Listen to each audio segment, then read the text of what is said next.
Cain is for expanding school vouchers and charter schools, and says a critical component of improving education in our country is to decentralize the federal government's control over it. He has written that the establishment of the Department of Education took control of education policy and curriculums away from local school districts in the states and placed it in the hands of unaccountable bureaucrats in Washington, D.C. Cain is for eliminating No Child Left Behind as well. Cut or end all programs that contain unfunded mandates. No Child Left Behind is one of those programs that has unfunded mandates, Cain said in May of 2011. We remove the unfunded mandates and give the states the opportunity to decide how they want to use those dollars, or we end the program.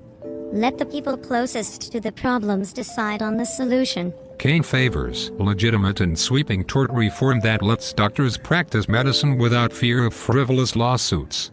He believes that the ease of filing baseless medical malpractice and product liability lawsuits is hurting America's healthcare system. Cain often responds that the fact that he has never held elected office is a good thing, and adds that my experience is solving problems and growing businesses, creating jobs and making this country much stronger. That's what my experience is. The fact that I haven't had political experience, the American people are saying that's okay, that could be a good thing. However, Cain was also a national co-chair of Steve Forbes' 2000 presidential campaign, which emphasized economic growth-oriented policies such as a flat tax and personal accounts for Social Security.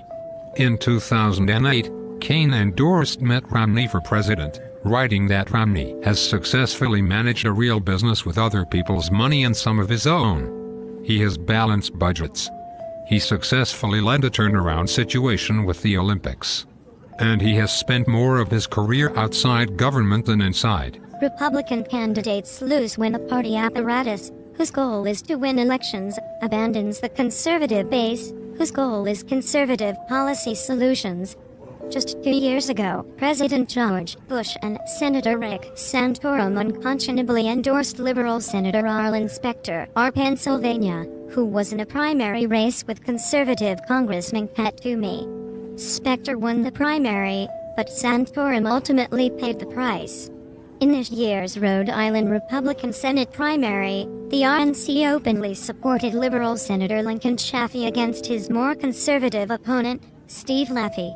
Senator Chafee is one of the most liberal members of the Senate and refused to vote for President Bush in 2004, writing in the president's father instead, yet the RNC still paid for ads in his primary race.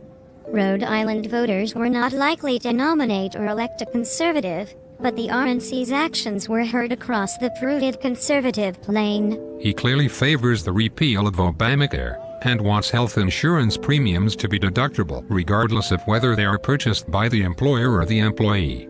In 2003, he opposed the addition of the Medicare prescription drug benefit, calling it another massive entitlement. He said he could go along with means testing Medicare and block grant other entitlements to the states. Cain supports Congressman Paul Ryan's 2011 budget proposal as well. I absolutely support Paul Ryan's plan. He is exactly the kind of bold restructuring that we need in order to get our hands around the entitlements issue. We need to restructure programs, not just reshuffle, which is what we did for decades. And now look where we are.